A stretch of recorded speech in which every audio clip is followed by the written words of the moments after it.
We're exploring the silos. Going to get my Dr. Pepper float. A lot of bull here. And Lover's Leap.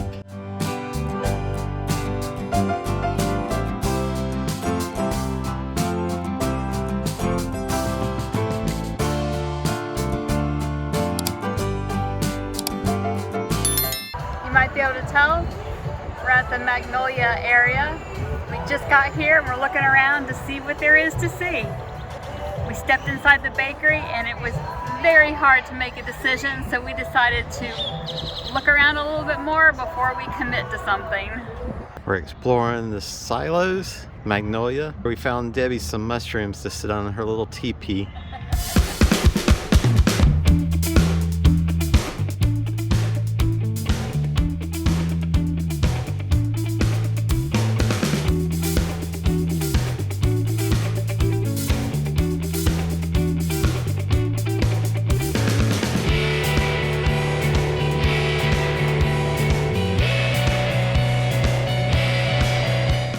Smile, you're on Shelly's nest.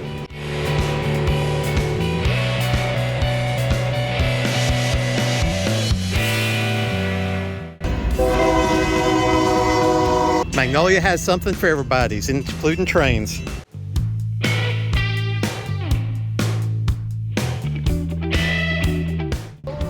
He must think I have food.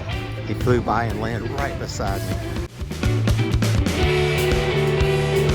We came to the silos at Magnolia, and all we're going home with is this receipt. That's the life of living in the RV full time. This receipt reflects that somebody we know is getting a surprise.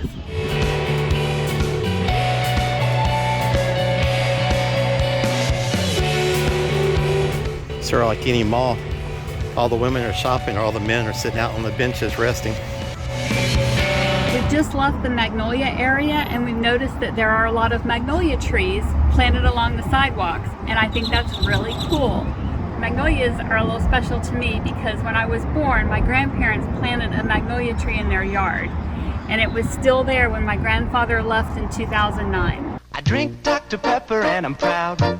I'm part of an original crowd. And if you look around these days, there seems to be a Dr. Pepper craze. I'm a pepper, he's a pepper, she's a pepper, we're a pepper. Wouldn't you like to be a pepper too? I'm a pepper, he's a pepper, she's a pepper. If you drink Dr. Pepper, you're a pepper too. Be a pepper, drink Dr. Pepper, be a pepper. Now I'm going to tell you a little secret about how I load these bottles. I refill dozens of soda coolers every day at every store on my delivery route. One day, I was watching people get their bottles out of the cooler, and I noticed that a right-handed person lifts the lid with their left hand, reaches in and picks out a bottle with their right hand. Now I know that human nature likes convenience, so I made it easy. I just put all the Dr. Peppers on the right side of the cooler. I did have to move some of the other brands around and make room for the Dr. Peppers, but sure enough, sales increased. Just because I made it a little easier for a customer to get a cold bottle of Dr. Pepper. Cute phone. It's wild to read about the different stories of these different attempts of flavoring. Like 7-Up Gold had a caramel flavor and a yellowish color that people didn't like. DNL, the un-7-Up, which is caffeinated.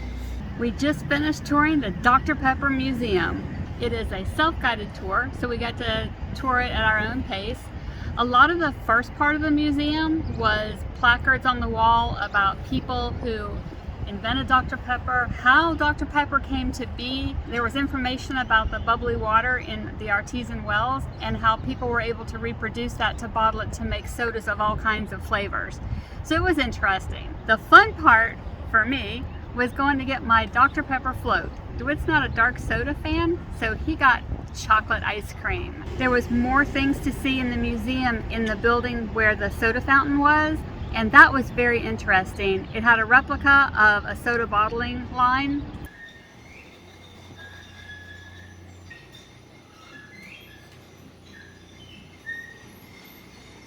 He's a pepper, she's a pepper, we're a pepper. Wouldn't you like to be a pepper too? And it had toy cars. I'm a pepper, he's a pepper, she's a pepper. If you drink Dr. Pepper, you're a pepper too. Be a pepper, drink Dr. Pepper. And just all kinds of neat things to see instead of just people's faces.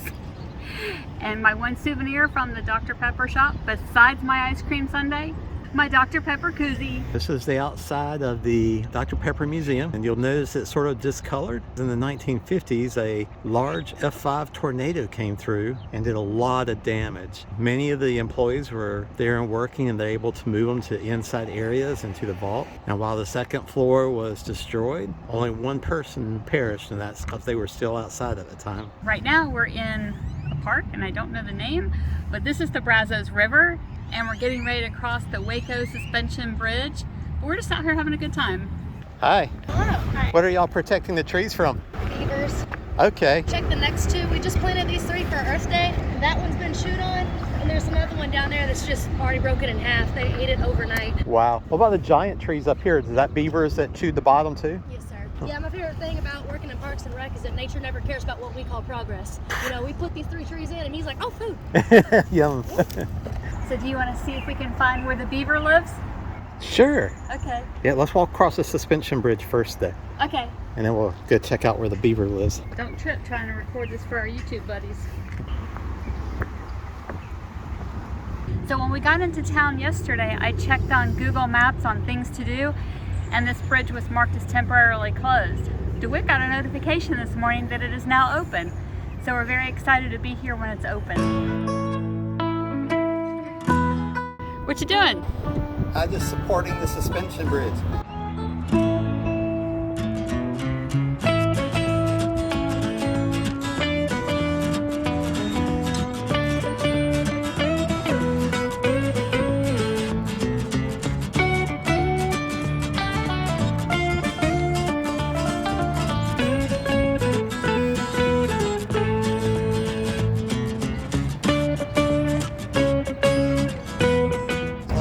Here.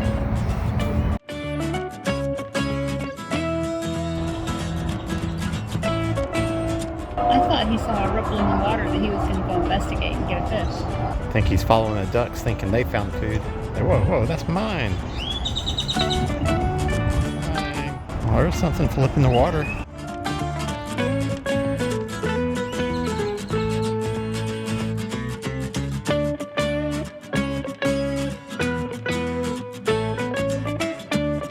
Alright, obligatory turtles on a log.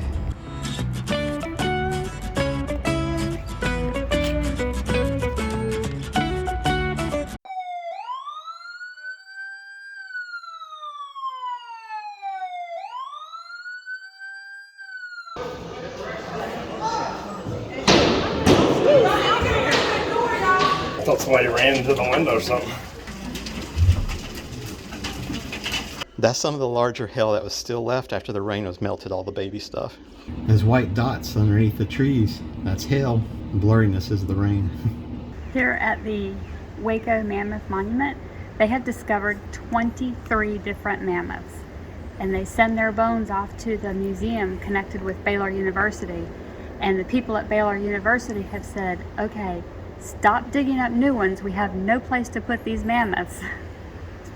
So what they're trying to do now is preserve the ones that they have found, which is what we saw inside the building, were several remains of mammoths, and they're still excavating them very carefully. They have to brush them.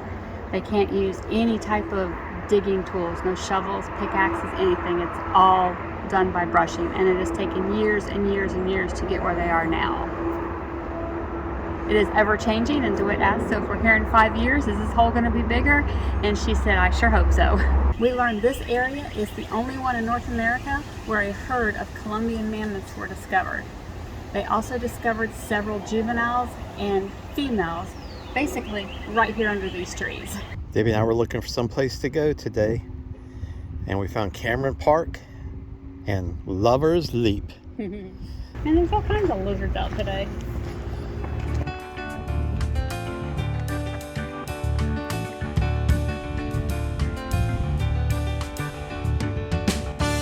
This is Jacob's Ladder at Cameron Park.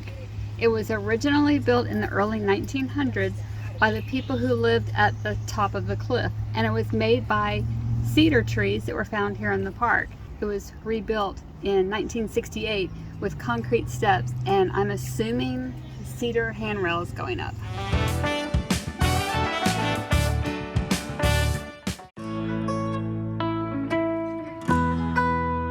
Alright, so I'm gonna slow down where you can walk closer to the river. Slow down.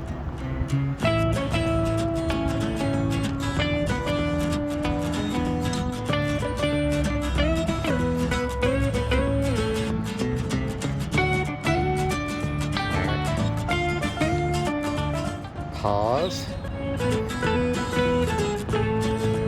Look off towards my corner. Wave if you want to. Alright, take off. Not what I meant.